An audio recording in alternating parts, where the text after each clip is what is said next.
व वाहतूक नियंत्रण शाखा लातूर यांच्या संयुक्त विद्यमाने आजचा हे आरोग्य शिबिर आयोजित करण्यात येत आहे।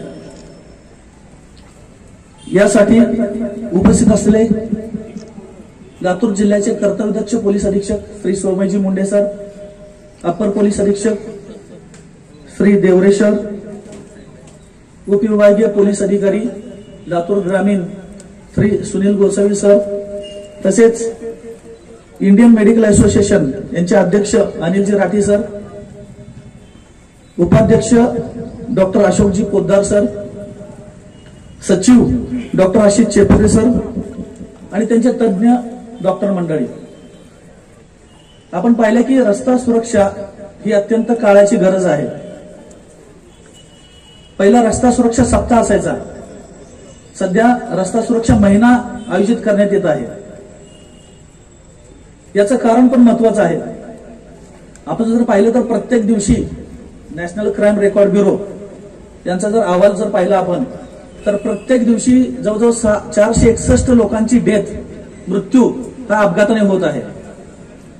आपण पाहिले की लातूर शहर जर पाहिलं तर सर्वात मोठी बाजारपेठ आहे ती गंजगोलाई बाजारपेठ आहे आणि ट्युशन एरिया की ज्या ठिकाणी सर्वात जास्त गर्दी होत असते। रस्ते जर पाहिले तर आपले रस्ते त्याची रुंदी त्याच प्रमाणात आहे, परंतु दरवर्षी लातूर जिल्ह्यामध्ये 4 ते 5 हजार 4 चाकी वाहनं, 25 ते 27 हजार दुचाकी वाहनांची भर दरवर्षी पडत असते, परंतु रस्त्याची विड्थ किंवा रुंदी वाढत नाही, उलट त्याच्यावर अतिक्रमण होऊन रस्ते अजून कमी होत चालले आहेत। त्यासाठी वाहतूक व्यवस्था सुरळीत राहणं अत्यंत गरजेचं आहे। ट्रॅफिक जाम होऊ नये, चौकामध्ये रस्त्याला वाहतुकीची गर्दी होऊ नये, त्यासाठी वाहतुकीचे नियम पाळणं अत्यंत आवश्यक आहे आणि याची जाण प्रत्येक नागरिकाला गरजेची आहे। छोटे छोटे वाहतुकीचे नियम आहेत, पण ते सुद्धा वाहतूक सुरळीत करण्यासाठी अत्यंत महत्वाचे आहेत। त्या अनुषंगानं आपण कर्तव्यदक्ष पोलीस अधीक्षक श्री सोमयजी मुंडे सर, अपर पोलीस अधीक्षक श्री अजयजी देवरे सर यांच्या मार्गदर्शनाखाली आणि त्यांनी एक संकल्पना साकारली की ट्रॅफिक अँबॅसिडर म्हणजे महाराष्ट्रामध्ये एक लातूर जिल्हा वेगळा ओळखला जातो, लातूर पॅटर्न म्हणतो, त्याच पद्धतीचा हा एक लातूर पॅटर्न नवीन ट्रॅफिकचा ट्रॅफिक राजदूत किंवा ट्रॅफिक अँबॅसिडर आपण चालू केलेले आहेत आणि त्यांची संकल्पना खूप चांगल्या पद्धतीने आपण लातूर शहरामध्ये राबवित आहोत। यामध्ये आपण गणेश मंडळ जे असतील, गणपती उत्सवाच्या दरम्यान ट्रॅफिक अँबॅसिडरनी खूप मोठ्या प्रमाणात वाहतुकीच्या नियमांचं जनजागरण केलं। तसेच कुठल्याही प्रकारचं वाहतूक ट्रॅफिक जाम झालं तरी ते ट्रॅफिक अँबॅसिडर ते कॅप आणि ते टी शर्ट घालून जे वाटप केलेलं आहे आपण ते घेऊन लगेच रस्त्यावर शिट्टी घेऊन उतरतात, याची प्रचिती आपण घेतलेली आहे। विविध गणेश मंडळांकडे आपण प्लाकार्डच्या द्वारे वाहतूक नियमांची प्रसिद्धी केली, तसेच पथनाट्य सादर केले, गणपती मंडळासमोर आपण पथनाट्य सादर केले। आपला हा म्युझिक प्रसार करण्याचा, वाहतूक नियमांचा प्रसार करणं आणि प्रचार करणं हे वर्षभर आपला कार्यक्रम चालू आहे। आपल्याला महिन्याची गरज नाही, आपण वर्षभर ती गोष्टी करत असतो। तसेच बाल पोलीस किंवा छोटा पोलीस म्हणून ही संकल्पना सरांनी राबवली। त्यामध्ये आपण विविध शाळांमध्ये लेक्चर्स घेतले, त्यांना वाहतुकीच्या नियमांबाबतचे व्हिडिओ दाखवले आणि बालपणापासून वाहतुकीचे नियम कसे गरजेचे आहेत म्हणजे सायकल चालवण्यापासून याचं आपण त्यांना शिकवण दिली आणि त्यातूनच आपण एक विद्यार्थ्यांना संकल्पना दिली की बाबा आपण ज्या वेळेस घरामध्ये राहतो आपल्या वडिलांनी पण वाहतुकीचे नियम पाळले पाहिजेत आणि घरापासून आपली सुरुवात झाली पाहिजे वाहतुकीचे नियम पाळण्याची, ही संकल्पना आपण त्यांना दिलेली आहे।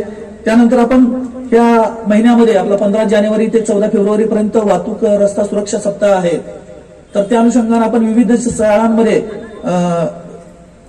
चित्रकला स्पर्धा घेतल्या, घोषवाक्य स्पर्धा घेतल्या, त्यांची काही चित्र आपण इथं प्रदर्शित केलेली आहेत। त्यामध्ये आपण प्रथम, द्वितीय, तृतीय क्रमांक काढलेले आहेत आणि त्यांना पारितोषिक वितरण पण आज आपण करणार आहोत।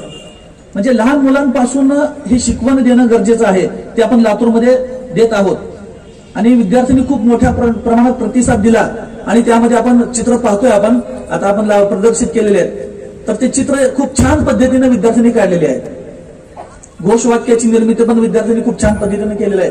आता काही विद्यार्थी आपल्याकडे समोर पथनाट्य पण सादर करणार आहेत। म्हणजे ही जी जोपासना आहे हे लहानपणापासून आपण केलं तरच आपल्याला कुठल्याही प्रकारचं वाहतुकीचा त्रास होणार नाही भविष्यात। ही आपण शिकवण घेत आहोत. तसेच वर्षभर विविध कार्यक्रम आपण केलेलेच आहेत. त्यासाठी पत्रकार बंधूंनी आपल्याला खूप सहकार्य केलं. ज्या बातम्या आहेत त्या प्रदर्शित केल्या, ट्रॅफिक अँबॅसेडरच्या अनुषंगाने असतील किंवा पथनाट्याच्या अनुषंगाने. आज रोजी आपण हे आरोग्य शिबिर आयोजित करत आहोत. आपण म्हणतो की ऑटो रिक्षा असतील किंवा कालीपिली चालक असतील तर त्या रक्तवाहिन्या आहेत. इच्छित ठिकाणी पोहोचवण्याचं काम ते करत आहेत. परंतु त्या रक्तवाहिन्या चांगल्या असणं, त्यांचं आरोग्य चांगलं असणं हे आपली गरज आहे. त्यांचं आरोग्य जर चांगलं असेल तर आतमध्ये बसलेले प्रवासी सुखरूप जातील. कुठल्याही प्रकारचं त्यांनी व्यसन करत असतील तर आपल्या प्रवाशांचं जीवन अवघड आहे किंवा त्यांचं अपघात होऊ शकतो. तर त्यासाठी आपण हे आरोग्य शिबिर ठेवलेलं आहे. सरांची संकल्पना होती की आरोग्य शिबिर चांगल्या पद्धतीनं पार पडलं पाहिजे. त्यासाठी इंडियन मेडिकल असोसिएशनच्या राठी सर असतील, पोद्दार सर असतील, यांनी वेळोवेळी मार्गदर्शन आम्हाला केलं आणि त्यातून हे आपण आजचं आरोग्य शिबिर साकारत आहोत. त्यामध्ये नोंदणी करण्यासाठी एक वेगळा टेबल केलेला आहे, त्याच्या नोंदणी करायची आहे. त्यानंतर अस्थिरोग तपासणी करणार आहोत, रक्त तपासणी करणार आहोत, नेत्र तपासणी करणार आहोत, ईसीजी आपण चेक करणार आहोत त्यांचं, आणि शेवटी आहे ते रक्तदान.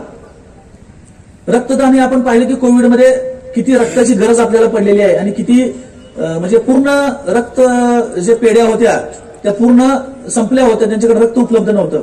आणि हे रक्तदान सुद्धा सर्वात मोठं श्रेष्ठ दान आहे आणि ते रक्तदान सुद्धा आपण या ठिकाणी ठेवलेलं आहे की जेणेकरून लातूरकरांचे जीव वाचवायचे असतील आपल्याला तर ते रक्तदान सुद्धा आवश्यक आहे. अशा पद्धतीनं वर्षभर आम्ही वेगवेगळ्या पद्धतीनं पोलीस अधीक्षक साहेबांच्या मार्गदर्शनाखाली वाहतुकीच्या नियमांचं लेक्चर्स घेणं, विविध शाळांमध्ये स्पर्धा घेणं हे आयोजित करत असतो. आणि त्याची एक ध्येय म्हणून आपण वाहतूक जे कालीपिली चालक असतील, ट्रॅव्हल्स असतील, ऑटो रिक्षा असतील आणि पोलीस कुटुंबीय या सर्वांचं चेकअप करण्यासाठी एक कॅम्प आपण आयोजित केलेला आहे. त्यांनी सर्वांनी प्रतिसाद द्यावा, सर्वांनी आपले कुटुंबीय पोलीस कुटुंबियांनी घेऊन यावेत आणि त्यांचं चेकअप आपण ठेवलेलं आहे दिवसभर 2 वाजेपर्यंत. त्यानंतर मार्गदर्शन आपल्याला डॉक्टर्स करणार आहेत, तज्ञ डॉक्टर्स आहेत, ते आपल्याला मार्गदर्शन करणार आहेत. फिजिशियन्स या ठिकाणी अवेलेबल आहेत. तुमचं ओपिनियन काय घ्यायचं असेल कुठल्या आजाराबद्दल, सेकंड ओपिनियन, तर ते सुद्धा आपण या ठिकाणी घेऊ शकता. तज्ञ डॉक्टर्स या ठिकाणी आलेले आहेत. इंडियन मेडिकल असोसिएशनने आपल्याला खूप मोठ्या प्रमाणात या ठिकाणी मदत केलेली आहे. तर ह्या कार्यक्रमाची सुरुवात आपण करणार आहोत. आज जे इंडियन मेडिकल असोसिएशनचे डॉक्टर्स आहेत, पोलीस अधीक्षक सर असतील, यांनी या ठिकाणी कार्यक्रमासाठी आलेले आहेत. त्याबद्दल मी खूप खूप आभारी आहे. आणि या कार्यक्रमाची सुरुवात करण्यासाठी मी आता गालिब सरांना विनंती करतो की पुढचा कार्यक्रम चालू ठेवा. धन्यवाद सर.